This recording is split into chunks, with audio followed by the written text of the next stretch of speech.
வணக்கத்துடன் இன்பா டாக்ஸ். உலகத்தை பொறுத்த மட்டும் இப்போ எல்லா நாடுகளுமே ஒரு பதட்டமான நிலையில் தான் இருக்காங்க. காரணம், எல்லா நாடுகளுக்குமே எரிபொருள் சிக்கல் என்பது எல்லா நாடுகளுக்குமே ஒரு பதட்டத்தை உருவாக்கும் என்பது தான் நிஜம். எப்படியாவது அமெரிக்காவும் ஈரானும் ஒரு பேச்சுவார்த்தை நடத்தி இந்த போரை நிறுத்திவிட்டு ஹர்மோஸ் நீரணையை திறந்து விட்டுவிட்டால் அனைத்து நாடுகளும் சற்று நிம்மதி அடையலாம் என்பதுதான் பெரும்பாலான நாடுகளுடைய எண்ணமாக இருக்கிறது. ஆனால் இப்பொழுது வந்திருக்கக்கூடிய தகவல் அதற்கு உகந்ததாக மாறி இருக்கிறதா, அல்லது இந்த ஹர்மோஸ் நீரணையை மையப்படுத்தி ஈரான் எடுத்திருக்கக்கூடிய நடவடிக்கை தொடர்வதற்கான ஒரு களமாக இருக்கிறதா என்கின்ற ஒரு கேள்வி பெரிதாக எழும்பி இருக்கின்றது.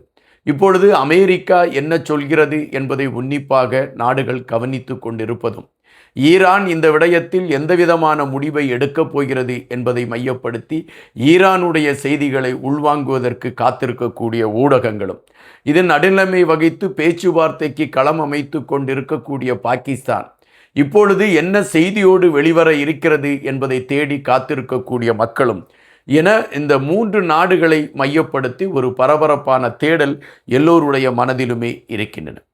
இந்த சூழலில் செய்திகளாக, அமெரிக்காவிலிருந்து வரக்கூடிய செய்திகளாக நமக்கு கிடைத்திருக்கக்கூடிய செய்திகள் மிகவும் அதிர வைக்கக்கூடிய செய்திகளாகவே இருந்து கொண்டே இருக்கின்றன.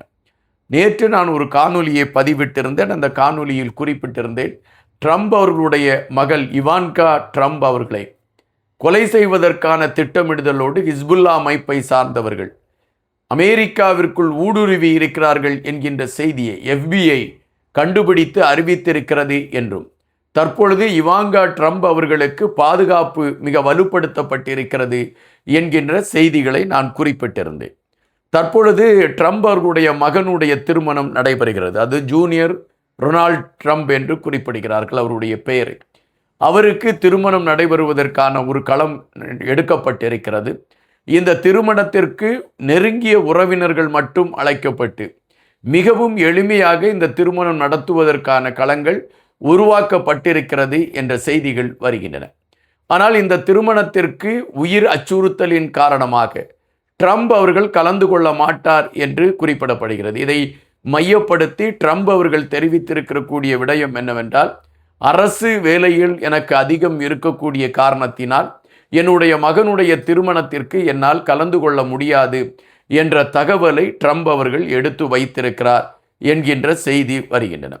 அப்படி என்றால் இப்பொழுது அமெரிக்கா ஒரு பெரிய நெருக்கடிக்குள் இருக்கிறது, அல்லது ட்ரம்ப் அவர்களுடைய குடும்பம் ஒரு பெரிய நெருக்கடிக்குள் இருக்கிறது என்பதாகத்தான் நாம் அங்கு இருக்கக்கூடிய சூழல்களை வைத்து அறிய முடிகின்றது. இந்த சூழலில்தான் ஈரானோடு அமெரிக்காவுடைய பேச்சுவார்த்தை களங்களும் நடந்து கொண்டிருக்கின்றன. ஈரானை பொறுத்தமட்டில் செறிவூட்டப்பட்ட யுரேனியத்தை நாங்கள் எந்த நாடுகளுக்கும் கொடுக்க மாட்டோம் என்று ஒரு சுற்றறிக்கையை அந்த நாட்டின் உச்ச தலைவர் முஸ்தபா கொமானி அவர்கள் அனுப்பியிருந்தார். அப்படி என்றால் நாங்கள் எங்கள் நாட்டுக்குள் வைத்துக்கொள்வோம் செறிவூட்டப்பட்ட யுரேனியத்தை என்று அவர்கள் குறிப்பிட்டிருந்தார்கள். ஆனால் அமெரிக்காவை பொறுத்தமட்டில் செறிவூட்டப்பட்ட யுரேனியத்தை நீங்கள் எங்களிடம் ஒப்படைக்க வேண்டும், அப்படி ஒப்படைத்தால்தான் போர் நிறுத்தத்திற்கான களம் எடுக்கப்படும் என்பதில் மிக தெளிவாக இருக்கிறது அமெரிக்கா. எனவேதான் இந்த பேச்சுவார்த்தைகள் இழுபறியில் இருந்தன. கடந்த செவ்வாயன்று அமெரிக்கா போர் நிறுத்தத்தை வாபஸ் வாங்கி கொண்டு ஈரான் மீது தாக்குதல் நடத்துவதற்கான ஒரு களத்தை எடுத்தது. அதற்காக அமெரிக்காவின் இராணுவங்களுக்கு கட்டளைகள் பிறந்தன. அமெரிக்காவின் இராணுவங்களும் அன்று இரவு ஈரான் மீது தாக்குதல் நடத்துவதற்கு தயாரானன. இந்த சூழலில் வளைகுடா நாடுகளை சார்ந்த அந்த மக்கள், அந்த வளைகுடா நாடுகளை சார்ந்த உயர் அதிகாரிகள், அது உயர் தலைவர்கள் அமெரிக்காவிற்கு ஒரு கோரிக்கை வைத்தார்கள். அது என்ன கோரிக்கையை வைத்தார்கள் என்றால், உலக நாடுகள் பெரிதும் பாதிக்கப்பட்டு கொண்டிருக்கின்றன. இந்த போர் நிறுத்தம் என்பது தொடர்ந்தால் மட்டும்தான் உலகம் உய்வுற ஒரு வழிமுறை கிடைக்கும். இல்லை என்றால் ஒட்டுமொத்தமான உலக நாடுகளும் அழிந்து போகக்கூடிய ஒரு நிலைமைதான் ஏற்படும். அது ஒன்றில் பொருளாதார வீழ்ச்சியாக இருக்கலாம், எரிபொருள் கிடைக்காத பிரச்சனைகள் இருக்கலாம். இவைகளை தீர்க்க வேண்டுமென்றால் ஈரானும் அமெரிக்காவும் பேச்சுவார்த்தைகளில் முடிவெட்ட வேண்டும் என்றுதான் இந்த வளைகுடா நாடுகள் அமெரிக்காவோடு கருத்தை பதிவிட்டன. வளைகுடா நாடுகள் எடுத்து வைத்திருக்கக்கூடிய அந்த கருத்துக்களை உள்வாங்கி கொண்ட அமெரிக்கா ஈரான் மீது செவ்வாயன்று நடத்துவதாக திட்டமிட்டிருந்த தாக்குதலை நிறுத்திவிட்டது. அந்த தாக்குதல் நடத்தப்படவில்லை. தற்பொழுது ஈரான் இறங்கி வந்து தாங்கள் வைத்திருக்கக்கூடிய செறிவூட்டப்பட்ட யுரேனியத்தை அமெரிக்காவின் வசம் ஒப்படைப்பதாக அவர்கள் ஒத்துக்கொண்டிருக்கிறார்கள் என்று அமெரிக்கா இப்பொழுது அந்த செய்திகளை வெளியிடுகின்றன. எனவே அமெரிக்காவிற்கும் ஈரானுக்கும் இடையே ஒரு சுமூகமான உறவு ஏற்படுவதற்கான களம் ஏற்பட்டுவிடும் என்ற செய்தியை அமெரிக்கா வெளியிட்டிருக்கிறது. அதன் அடிப்படையை வைத்து பார்க்கின்ற பொழுது ஹர்மோஸ் நீரணையை இனி சர்வதேச கப்பல்கள் கடப்பதற்கான ஒரு களமும் உருவாகலாம் என்கின்ற ஒரு நம்பிக்கை உருவாக்கப்பட்டிருக்கிறது.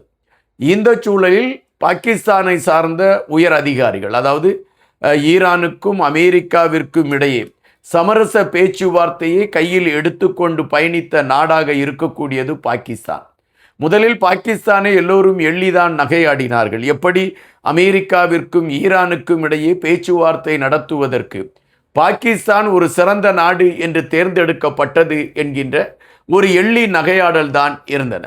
ஆனால் ஈரானுக்கும் அமெரிக்காவிற்கும் இடையே பேச்சுவார்த்தை நடந்துவிட வேண்டும் என்கின்ற நிலைப்பாட்டில் பாகிஸ்தான் தெளிவாக இருந்து அதற்கான காய்களை நகர்த்தியது என்பது 2 முறை பேச்சுவார்த்தைக்கு அவர்கள் இரு நாடுகளையும் அழைத்து அந்த பேச்சுவார்த்தைகள் நடத்தப்பட்ட விடயத்திலிருந்து நம்மால் புரிந்து கொள்ள முடிகின்றது.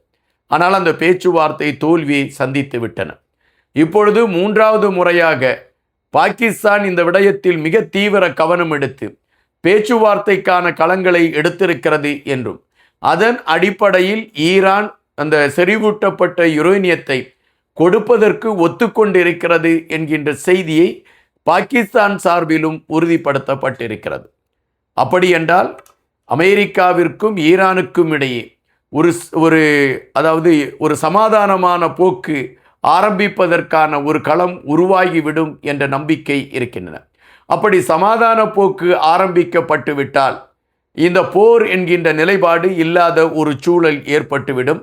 ஹர்மோஸ் நீரணையை எந்த நாடுகளும் உபயோகப்படுத்தி கொள்ளலாம், அதற்கான வரி போன்றவைகள் விதிக்கப்படாது, அதாவது சுங்க கட்டணம் விதிக்கப்படாது என்று ஈரான் பின்வாங்கக்கூடிய களங்களும் எடுக்கப்படலாம் என்கின்ற செய்தி இருக்கின்றன.